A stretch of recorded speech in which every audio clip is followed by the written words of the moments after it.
Now, the UN Security Council has adopted a resolution calling for urgent extended pauses in the Gaza Strip. The binding text calls for humanitarian pauses in fighting and to allow aid access, but it doesn't use the term ceasefire. It also calls on Hamas and Israel to protect civilians, especially children. It's the first time the Council has agreed on a resolution since the conflict began. Meanwhile, the Israeli army has released a video which it says provides evidence that Hamas was using the al-Shifa hospital in Gaza as a command center complex. Hamas denies the claims, and the images have not been independently verified. Full military kit for one Hamas terrorist. A live grenade, ammunition, fighting vest with insignia, boots and of course uniforms, and last but not least, standard AK-47.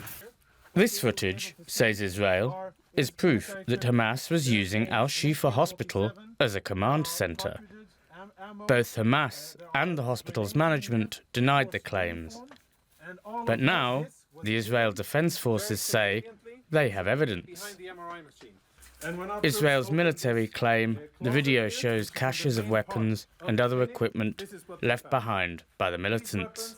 Absolutely no business being inside a hospital. These findings in the Shifa hospital prove unequivocally that it was used for terrorism in complete violation of international law.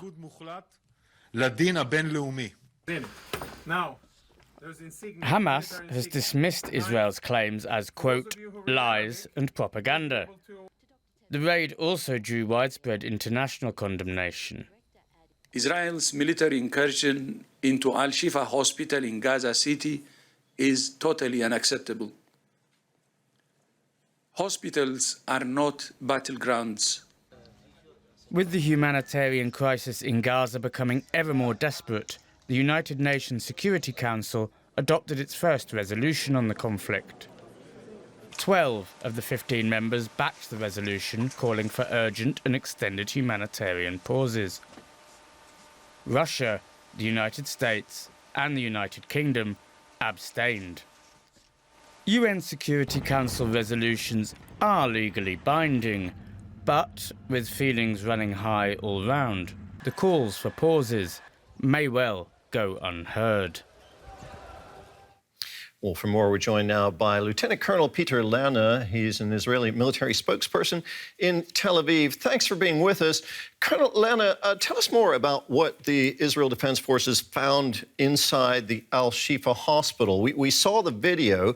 Does what's shown there amount to what would be described as a command and control center?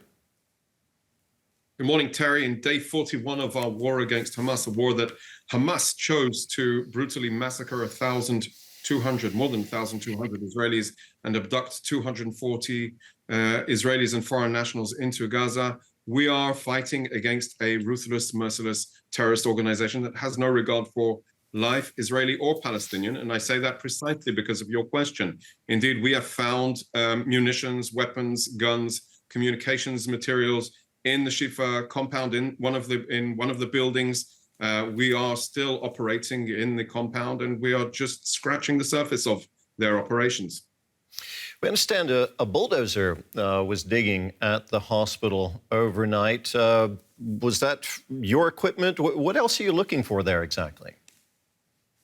So we've been very, very forthcoming with our understanding of what Hamas has done to Shifa, whether it's overground, around the grounds, or beneath ground. So while I won't go in specifically what we're doing, indeed we are searching in order to reveal to the world what Hamas has done to the hospital. They have had 16 years to prepare for this day. They have extensively embedded their capabilities throughout the Gaza Strip, as we showed in the Rantisi hospital, where they had terror tunnels connecting from one place to another, where they have utilized command and control capabilities, where they've hidden weapons caches. This is the terrorist organization. This is the terrorist army of Hamas.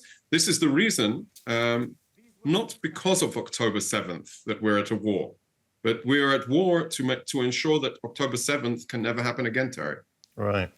Now, there are grave concerns, as you know, surrounding the patients and civilians that are sheltering at that al-Shifa hospital in Gaza City, where your troops are operating right now. What can you tell us? What more can you tell us about the humanitarian conditions there and efforts to relieve any suffering? So we obviously planned for this operation, and in order to be prepared for it, we included within the forces both medical professionals and also Arabic speakers in order to mitigate any problems in communication.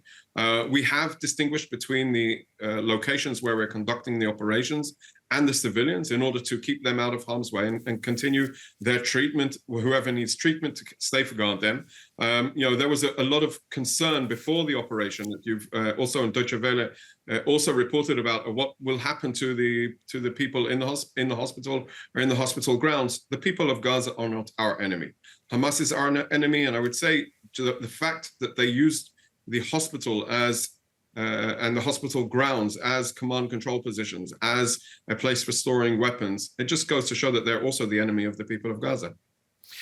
I'm sure you're aware of the United Nations Security Council resolution that was just passed. It calls for urgent and extended humanitarian pauses for Gaza. Will Israel be abiding by this resolution, or are your troops preparing for that? So Terry, I'm the military. The military is deeply involved in the war fighting, in destroying and dismantling Hamas, which needs to be done because of their atrocities on October 7th, but also in order to prevent that from happening ever again. We'll leave the diplomacy to the diplomats. Of course, as a professional military, we will abide by whatever instructions we receive from the government. Peter Lerner of the Israel Defense Forces, thank you very much. Good day.